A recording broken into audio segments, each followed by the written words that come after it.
بسم اللہ الرحمن الرحیم، السلام علیکم۔ نور اللہ آپ کی خدمت میں حاضر ہے۔ کل اتحادی جماعتوں کا، حکومت میں جو جماعتیں ہیں ان کا بڑا اجلاس ہوا، بڑا شور تھا، بڑے بڑے فیصلے ہونے تھے۔ تو وہ بڑے بڑے فیصلے ہوئے یا نہیں ہوئے، اور کیا ہوئے اور کیوں نہیں ہوئے؟ اور دوسری طرف بشرا بی بی کو نیب نے بلایا تھا تو اس کے لیے عدالت چلے گئے کہ ہمیں نہ بلائیں۔ او بھائی، نیب نے بلایا، جا کے جواب دے دیں، کیوں نہیں جا رہے؟ اور جناب عمران خان صاحب کو اب ڈینمارک یاد آ رہا ہے۔ وہ ڈینمارک کیوں یاد آ رہا ہے؟ کن چیزوں سے وہ کمپیئر کر رہے ہیں پاکستان کے ساتھ؟ ابھی تو شکر ہے انہوں نے ہمارے بارڈرز نہیں ملائے، ورنہ ان کا کیا جاتا ہے، وہ بارڈرز بھی ملا دیتے۔ اور بہت سی باتیں کر رہے ہیں، اور اس کے ساتھ ساتھ وہ جو کہتے تھے کہ تنہا ایک اکیلی جماعت کھڑی ہے، وہ تمام پولیٹیکل پارٹیز سے ملنے جا رہے ہیں، ترلے منتیں کر رہے ہیں، این آر او مانگ رہے ہیں، کس سے کیا مانگ رہے ہیں، یہ ساری باتیں میں آپ سے ڈسکس کروں گا۔ بہرحال کل شام عمران خان صاحب نے پھر اپنا وی لاگ کیا، اور وہ وی لاگ ہی ہوتا ہے نا، ٹیلی ویژن پر آ جاتے ہیں، جس طرح ہم بھی کر لیتے ہیں، کبھی شوق پورا کر لیتے ہیں، اسی طرح وہ بھی اپنا شوق پورا کرتے ہیں۔ ہاں، فریکوینسی خان صاحب کی ذرا زیادہ ہے وی لاگ کرنے کی، اور ان کے اکثر وی لاگ بڑے لمبے لمبے ہوتے ہیں، اور بڑی اچھی ویورشپ ہے ان کی، اچھے بھلے وہ آتے ہیں، ویوز آتے ہیں ان کے۔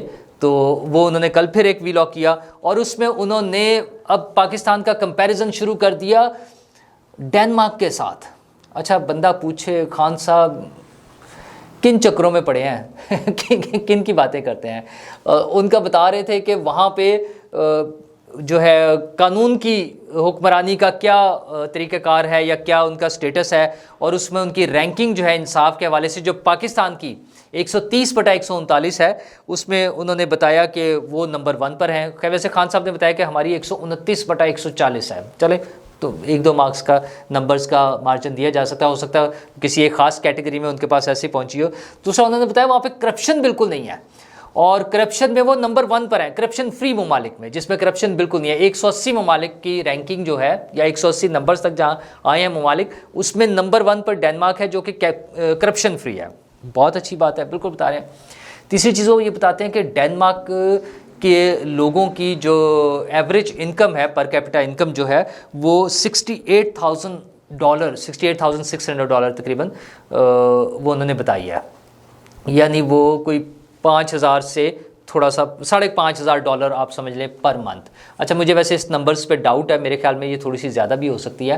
اور پاکستانیز کی انہوں نے بتائی ہے $1,600 پر اینم، تو وہ آپ سوچ لیں کہ $150 پر آ جاتی ہے۔ بھائی یہ نمبرز کو ہم چھوڑ بھی دیتے ہیں۔ مسئلہ یہ ہے کہ خان صاحب سے ایک انٹرویو ہوا تھا، جس میں خان صاحب کو اینکر نے پوچھا کہ خان صاحب پاکستان میں لوگ خودکشیاں کر رہے ہیں، تو خان صاحب نے جواب دیا تو میں کیا کروں، ہم کیا کر سکتے ہیں؟ اور خان صاحب کا بڑا کلیئر وہ یہ ورژن تھا کہ 23 کروڑ لوگوں کو کون کھانا کھلا سکتا ہے؟ تو خان صاحب، پاکستان کی آبادی آپ کے خیال میں اب کیا 5 کروڑ رہ گئی ہے؟ ابھی بھی 23 کروڑ ہے، اب آپ کہاں سے کھلائیں گے؟ مطلب حکومت کی ذمہ داری ہوتی ہے نا کہ لوگوں کے لیے سہولتیں مہیا کرنا، تو آپ اگر اس وقت نہیں کر سکتے تھے جب پاکستان کی اکانومی ذرا بہتر پوزیشن میں تھی، تو آج تو حالات بھی اچھے نہیں ہیں، تو اب اگر آپ حکومت میں دوبارہ آنا چاہتے ہیں تو وہ ان لوگوں کو کہاں سے کھانا کھلائیں گے؟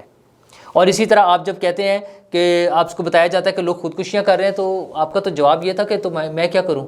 تو آپ کو ایز اے حکمران، رولر ہوتے ہوئے، باتیں تو آپ ریاست مدینہ کی کرتے ہیں، جہاں پہ حکمران جو ہے درائے فرات کے کنارے بھوکے مرنے والے کتے کے بھی ذمہ دار تھے، وہاں پر آپ بیٹھ کر ٹیلی ویژن پر آپ کا آن ریکارڈ بیان موجود ہے، جس میں آپ نے کہہ دیا کہ میں کیا کروں، اگر لوگ خودکشیاں کر رہے ہیں تو میں کیا کر سکتا ہوں؟ تو آج آپ یہ باتیں کر رہے ہیں۔ پھر آپ قانون کی حکمرانی کی بات، کرپشن، پہلے چلیں کرپشن فری پہ آ جائیں۔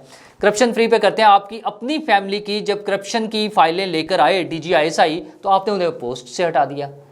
اچھا، پھر جتنے چور ڈاکو تھے وہ سارے آپ کے ساتھ رہے، کسی کو نہیں پکڑا آپ نے، کوئی دوائیوں میں کھا گیا، کوئی گندم میں کھا گیا، کوئی چینی میں کھا گیا، کسی ایک کو سزا نہیں دلوائی آپ نے۔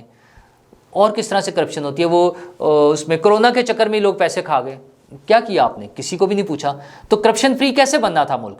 ڈینمارک کی مثال تو آپ دے رہے ہیں، لیکن آپ نے 3.5 سال میں کرپشن کو روکنے کے لیے خود کیا کیا؟ اور تو اور باقی ساری چیزیں چھوڑیں، جو 50 ارب روپے پکڑ کے UK کی حکومت نے پاکستان کو دیے، وہ آپ نے حکومت پاکستان کے اکاؤنٹ میں جمع کرانے کی بجائے ملک ریاض صاحب کے اکاؤنٹ میں ایڈجسٹ کرا دیے، کیونکہ اس میں سے آپ نے 5 ارب اور وہ پلاٹس اور ہیرے آپ کی اہلیہ محترمہ کے نام، اور پتہ نہیں کیا کیا چیزیں آپ نے رشوتیں لینی تھی۔ اس وجہ سے آپ کو کرپشن یاد آ رہی ہے کہ کرپشن فری ہونا چاہیے ملک۔ کس طرح سے ہو سکتا ہے ملک کرپشن فری؟ جب آپ جیسے حکمران موجود ہوں گے، آپ نے 3.5 سال ماشاءاللہ جو حکومت کی ہے، اس میں بتائیں کہ آپ نے کیا کیا کرپشن کو ختم کرنے کے لیے. پھر کہتے ہیں انصاف کے حوالے سے 129/140 آپ نے کہہ دیا ہمارا ملک تھا، اور آپ نے کہا کہ نواز شریف صاحب تو ججز کو خریدتے تھے اور اب کوئی پیسے نہیں چل رہے. اچھا، شاید ہم آپ کی یہ بات مان لیں کہ پیسے نہیں چل رہے، لیکن کیسے مان لیں ہم یہ بات؟ وہ جسٹس مظاہر علی نقوی صاحب کی جو آڈیوز آئی ہیں جن کے بارے میں، وہ ساری موجود ہیں، جس میں آپ ہی کی پارٹی کے لوگ کیا کیا باتیں کر رہے ہیں. پھر وہ ٹرک بھی کھڑا تھا ایک، یاد ہے نا آپ کو؟ آپ ہی کے بندوں نے ٹرک کا بھی بتایا ہے. اچھا، پھر جناب باجوہ نے جو انٹرویو دیا اس میں انہوں نے بتایا ہے کہ ہماری عدلیہ جو ہے وہ بیگمات اور بچوں کے انفلوئنس میں آ کر فیصلے کر رہی ہے. تو نمبر تو پھر خود بخود نیچے آئے گا. اچھا، پھر آپ نے یہ بتایا، باجوہ صاحب نے ایک اور بات بتائی کہ چیف جسٹس صاحب بڑے کمزور آدمی ہیں اور جسٹس منیب اور جسٹس اعجاز الاحسن انہیں کنٹرول کرتے ہیں، ان سے فیصلے اپنی مرضی کے کرا لیتے ہیں. یہ سارے آپ کے فیورٹ ججز ہیں، یہ وہ لوگ ہیں جن کو آپ بہترین لوگ سمجھتے ہیں آپ. اچھا، یہ جو 129/140 آپ کہہ رہے ہیں، یا میں اکثر کوٹ کرتا ہوں 130/139، یہ رینکنگ کب آئی تھی حضور؟ یہ آپ ہی کے دور حکومت میں آئی تھی. تو آپ نے اس کو بہتر کیوں نہیں کیا ہوا تھا؟ اور یہ رینکنگ جب آ گئی تھی پاکستان کی آپ کے دور حکومت میں 130/139، تو اس کو ٹھیک کرنے کے لیے، اس کو بہتر کرنے کے لیے، اس کو امپروو کرنے کے لیے، عدلیہ کو کرپشن فری بنانے کے لیے، عدلیہ کا نظام بہتر کرنے کے لیے، انصاف کا سسٹم بہتر کرنے کے لیے آپ نے کیا کیا تھا؟ کوئی ایک سنگل سٹیپ بتا دیں کہ کیا کیا تھا آپ نے. جھک مارنے کے لیے بیٹھے ہوئے تھے. آج آپ باتیں کر دیتے ہیں کہ باجوہ صاحب سارا کچھ کنٹرول کر رہے تھے، فیض حمید کر رہے تھے، پتہ نہیں کون کون کر رہے تھے. تو آپ جھنجھنا بجا رہے تھے وہاں بیٹھ کر. کیا کر رہے تھے حکومت میں آپ خود وہاں بیٹھ کر؟ آج ہمیں ڈنمارک کی مثالیں سنا رہے ہیں نا، تو ڈنمارک کے حکمرانوں کی طرح کا بتائیں نا کہ آپ نے کیا کام کیا تھا. خیر، پھر بتا رہے ہیں کہ جی کے پی میں جو ہے وہ 3100 لوگ پکڑے گئے ہیں. اچھا، ویسے تو وہ 3100 کا نمبرز بھی آپ کے کسی بات پہ یقین نہیں کیا جا سکتا. آپ نے تو اپنے کیسز کے بارے میں بھی جھوٹ ہی بولا کہ 100 سے زیادہ کیسز ہو گئے، وہ 34 بھی نہیں نکلے. اچھا، تو جو 3100 تو آپ کہہ رہے ہیں نا، خیر وہ 3100 نہیں ہے، لیکن جو پکڑے جا رہے ہیں وہ کیوں پکڑے جا رہے ہیں؟ وہ جن لوگوں کے ٹویٹس ہیں، جو چیزیں ہیں، وہ جن کے سافٹ ویئر اپڈیٹ ہو رہے ہیں، اور ان کے جب معذرت اور معافی کے بیانات ساتھ ساتھ چل رہے ہیں، کوئی جیل کے سلاخوں کے پیچھے حوالات میں کھڑا ہو کے اور کوئی ویسے کھڑے ہو کے وہ جو اپنی معافی مانگ رہے ہیں، یہ کیوں ضرورت پڑی ہے؟ پھر آپ نے یہ جو قوم بنا دی ہے، وہ ایک خاتون کی ویڈیو چل رہی ہے جو یہ کہہ رہی ہے کہ یہ M N As M P As کے گھروں پر حملے کریں، ان کو ماریں، ان کو لٹکا دیں، وہ منسٹرز کے گھروں پر حملے کریں اور ان کے گھر توڑ دیں، ان کی خواتین کی ننگی ویڈیوز بنائیں. یہ کیا زومبیز کی ایک آپ نے قوم پیدا کر دی ہے، ذہنی مریضوں کی، باقاعدہ ذہنی مریض ہیں. اب یہ جو لاکھوں اور کروڑ تک، شاید کروڑوں میں تعداد پہنچ جائے، اتنے سارے ذہنی مریضوں کا علاج کس طرح ہوگا؟ یہ جو آپ نے ایک تیار کر لیا ایک ساری یہ قوم. خان صاحب کوئی خیال کیا کرے، آپ نے پالیٹکس کرنی ہے، پالیٹکس کرے، اس ملک کا بیڑا غرق نہ کرے. سب نے پالیٹکس کرنی ہے. اچھا، اس میں جھوٹ بھی بولا جا رہا ہوتا ہے، اس میں غلط بیانی بھی ہو رہی ہوتی ہے، دوسرے پر الزام بھی لگ رہے ہوتے ہیں، لیکن آپ نے جو نفرت کی ایک فصل اگائی ہے، یہ بڑی خطرناک ہے. یہ پاکستان کے لیے، پاکستان کے مستقبل کے لیے خطرناک ہے. اس کے بارے میں تھوڑا سا سوچیں. اور سوچنے والے لوگ جن کے بارے میں ہم حکومت سمجھتے ہیں کہ جنہوں نے کرنا ہے، ان کا بڑا اجلاس کل ہوا اور اس میں بڑا شور تھا کہ بڑے بڑے فیصلے ہو جائیں گے. اچھا، بڑا اجلاس تھا ظاہر ہے اس لیے کہ نواز شریف صاحب بھی آن لائن موجود تھے، یہاں سے شہباز شریف صاحب تھے اور آصف علی زرداری صاحب تھے، بلاول بھٹو صاحب تھے، مولانا فضل الرحمان صاحب تھے. یہ سب لوگ موجود تھے، حکومت کے جتنے بڑے ہیں وہاں موجود تھے. اور اس کے بارے میں خبریں بھی چلتی رہی دن بھر کہ عدالت کے فیصلوں کا، عدالت کا ہی بائیکاٹ کر دیا ہے اور ریفرنس بھیجا جا رہا ہے. لیکن حقیقت اس کی یہ پتہ چلی ہے کہ ابھی کچھ بھی ایسا فیصلہ نہیں ہوا. ہاں، فیصلہ یہ ہوا ہے کہ عدم اعتماد کا اظہار کر رہے ہیں بینچ پر. تو حضور یہ عدم اعتماد کا اظہار تو عدالت میں کرنا چاہیے اور کھل کے کرنا چاہیے. یہ گول مول سا کر کے کہ جی اچھا فل بینچ بنا دیں، کھل کر عدم اعتماد کا اظہار. ابھی تک ورڈنگ میں نہیں ہوا کہ ہمیں آپ تینوں ججز پر اعتماد نہیں ہے. یہ آپ کا اٹارنی جنرل، آپ کے وکلا جو موجود ہے، وہ کھل کر بات کریں. یہ اچھا، یہ کوئی انوکھی چیز تو نہیں ہے. مختلف کیسز میں جب ایک پارٹی کو جج پر یا بینچ پر اعتماد نہیں ہوتا تو وہ اس کے اظہار کرتے ہیں کھل کے. تو آپ کیوں شرمندہ ہو رہے ہیں؟ آپ کیوں ڈر رہے ہیں؟ یہ جو باہر کھڑے ہو کے پریس کانفرنس سے کر رہے ہیں، وہاں عدالت میں کھڑے ہو کے صاف کہیں کہ ہمیں نہیں اعتماد ہے اس پر، آپ کے بینچ پر۔ آگے چلے نا، بات جو بھی ہونا ہے دیکھی جائے گی۔ آپ نے جو قانون سازی کی ہے وہ صدر صاحب اس پہ مشاورتیں شروع کر دی ہیں، اور وہ چاہتے ہیں کہ پورا پہلے 14 دن اور پھر 10 دن اور وہ اس کو لٹکائیں، 25 دن لٹکائیں۔ لٹکا لیں گے، کوئی بات نہیں۔ اچھا، اس دوران میں عدالت سٹرائک ڈاؤن کر سکتی ہے، میکسیمم یہ ہو سکتا ہے کہ عدالت میں یہ کیس چلا جائے کہ یہ ترمیم کیوں کی گئی ہے، عدالت کے پروسیجر کے حوالے سے، رولز کے حوالے سے ممکن ہے عدالت سٹرائک ڈاؤن کر دے، اس کو ختم کر دے۔ پارلیمنٹ کے پاس اختیار ہے، پھر کر لے۔ پارلیمنٹ سپریم ہے۔ پارلیمنٹ کے عزت اور وقار کو قائم رکھنا پارلیمانی پارٹیوں کا، سیاسی پارٹیوں کا اور پارلیمنٹ میں موجود پارٹیوں کا کام ہے، تو وہ آپ کا کام ہے، حضور کر کے دکھائیں۔ پھر انہوں نے مطالبہ کیا کہ جناب تمام الیکشن ایک ہی دن ہونے چاہیے۔ ٹھیک ہے، ناٹ بیڈ، کوئی برا آئیڈیا نہیں ہے، لیکن کیسے یہ صوبائی اسمبلیوں کے الیکشن کے حوالے سے چلے نا؟ خان صاحب تو کہتے ہیں میں نے بڑی قربانی دی، میں نے اسمبلیاں توڑی۔ بندہ پوچھے کہ کیوں توڑی ہیں؟ اچھا، دونوں صوبوں میں پی ٹی آئی کی حکومت تھی، اگر الیکشن ہو جاتے، ٹائم پر بھی ہو جاتے، مطلب یہ مارچ اپریل کے مہینے میں اگر ہو جاتے اور دوبارہ فرض کر لیتے ہیں ہم خان صاحب کی خواہش کے مطابق دوبارہ وہ حکومت میں آ جاتے، تو کیا ہونا تھا؟ تو پہلے بھی تو انہی کی حکومت تھی۔ اب کیا نئی چیز ہونی تھی؟ مطلب اب پبلک کو کیا ریلیف ملنا تھا؟ عوام کو کیا فائدہ پہنچا سکتے تھے آپ؟ وفاقی حکومت تو آپ کے ہاتھ سے نکل گئی تھی، اس کا تو اس سے کوئی تعلق نہیں تھا۔ سندھ حکومت پہلے ہی آپ کے پاس نہیں تھی، اب بھی نہیں تھی۔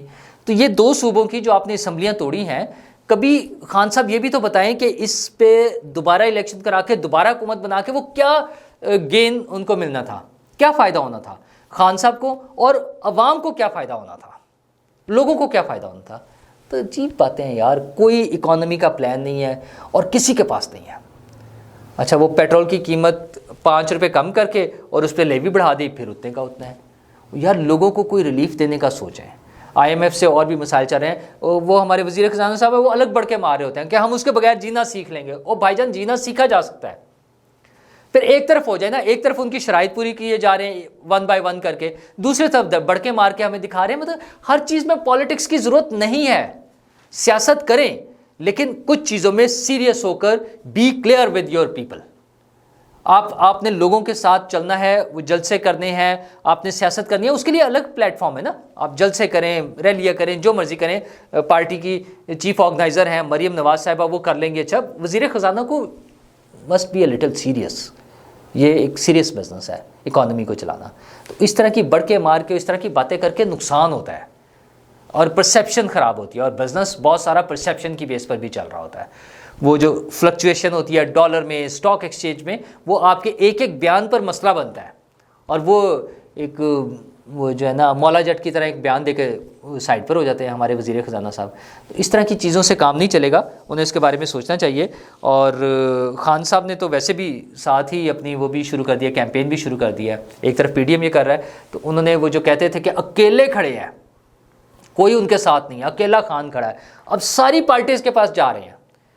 کل ان کے وفد گئے ہیں، منصورہ پہنچے ہیں جماعت اسلامی سے ملنے کے لیے۔ سراج الحق صاحب تھے اور کیسر شریف صاحب تھے، ان کے ساتھ میٹنگ ہوئی ہے ان کی، جس میں اسد عمر صاحب گئے ہیں اور اجاز چودھری صاحب گئے ہیں۔ یہ دونوں صاحب وہاں پر گئے ہیں، دونوں صاحبان، اور گپ شپ لگائی ہے۔ ٹھیک ہے، سیاسی جماعتوں کا کام ہوتا ہے ملنا، بات چیت کرنا، لیکن یہ تو بڑی ہواؤں میں تھے نا، پتہ نہیں اپنے آپ کو کیا چیز سمجھتے تھے، آسمان سے اتری ہوئی چیز سمجھتے تھے کہ کسی سے بات ہی نہیں کرنی۔ خیر چلیں، دیر آئے درست آئے، اب آ گیا انہیں کل۔ پھر شاہ محمود قریشی صاحب مجلس وحدت المسلمین کے پاس پہنچے ہوئے تھے۔ پھر آپ کے پرویز الہی صاحب، صدر پارٹی کے صدر جو ہے، وہ گئے ہوئے تھے ایم کیو ایم کے پاس، فون کر رہے ہیں انہیں، ایم کیو ایم کو، اور طاہر القادری صاحب کے صاحبزادے کو بھی انہوں نے فون کیا ہے، خرم نواز گنڈا پور صاحب سے بھی بات کی ہے۔ یہ ساری چیزیں چل رہی ہیں، لیکن اصل سٹوری اس کے پیچھے یہ ہے کہ پیپلز پارٹی سے رابطے کر رہے ہیں۔ این آر او مانگنے کے لیے ان کے پاس ایک ہی راستہ ہے کہ پیپلز پارٹی کے پاؤں پکڑ لیں۔ آپ کو یاد ہوگا جب یہ معاملہ چلے تھے، ان کی حکومت تازہ گئی تھی، تب بھی انہیں سمجھایا گیا تھا اسٹیبلشمنٹ کی طرف سے، جنرل باجوہ صاحب کے حوالے سے آتا ہے، انہوں نے کہا تھا کہ اگر آپ کو پولیٹیکل کوئی راستہ چاہیے تو 2 آدمی دے سکتے ہیں، آصف زرداری صاحب اور نواز شریف صاحب۔ تو جائیں گے تو یہ نواز شریف صاحب کے پاس بھی آپ لکھوا لیں، لکھ کے رکھ لیں اپنے پاس۔ نواز شریف صاحب کے بھی انہوں نے جا کر پاؤں پکڑنے ہیں، انہوں نے این آر او مانگنا ہے۔ ابھی فی الحال یہ زرداری صاحب سے رابطے میں ہیں، انڈائریکٹ ہیں، مختلف لوگوں کے ذریعے جا رہے ہیں، ترلے منتیں کر رہے ہیں۔ تو جنہیں چور کہتے تھے، ویسے انہیں فرق نہیں پڑتا، انہوں نے تو جس کو سب سے بڑا ڈاکو کہتے تھے اسے پہلے پنجاب کا وزیر اعلیٰ بنایا، اب پارٹی کا مرکزی صدر بنا دیا ہے۔ تو تو اس لیے کوئی شرم لحاظ، کوئی ہچکچاہٹ ہوگی، ہیزیٹنس ہوگی، کچھ نہیں ہوگا. ضرورت پڑنے پر ہر ایک کے پاؤں پکڑ لیں گے جا کر، یہ جس کی ضرورت پڑے گی، وہ اسٹیبلشمنٹ ہو، وہ آرمی چیف ہو، وہ D G I S I ہو، وہ سیکٹر کمانڈرز ہوں، وہ ڈی جی سی ہوں، جس کی ضرورت پڑے گی جا کر پاؤں پکڑیں گے. بار بار کرتے رہے ہیں اور اسی طرح اب بھی یہ کریں گے. یہ پولیٹیکل پارٹیز بھی زرداری صاحب سے رابطے میں کی کوشش کر رہے ہیں، پیپلز پارٹی سے، اور میاں صاحب کے پاس بھی جائیں گے. اچھا، لیکن ان کے معاملات ایسے ہی ہیں. ٹون تھوڑی سی تبدیل ہوئی ہے ویسے، لگتا ہے جس طرح ان کے لوگوں کے سافٹ ویئر اپڈیٹ ہوئے نا، اس طرح خان صاحب کا بھی تھوڑا سا اپڈیٹ ہوا ہے. وہ اس طرح سے نہیں ہوا جیسے ان کے ہوئے، لیکن ہو گیا ہے. آپ نے دیکھا کہ کل رات خطاب میں انہوں نے جو ذکر کیا کہ ہمارے لوگ پکڑے جاتے ہیں، اٹھا لیتے ہیں. اظہر مشوانی کو اٹھایا، اس سے پہلے بھی چیزیں لے گئے ان پہ، اعظم سواتی صاحب اور فواد چودھری صاحب، سب لوگوں کا، شہباز گل صاحب، ان کو اٹھایا گیا تو انہیں تشدد کیا گیا. پہلے پولیس والوں نے مارا، پھر نامعلوم لوگوں کے حوالے کر دیتے ہیں.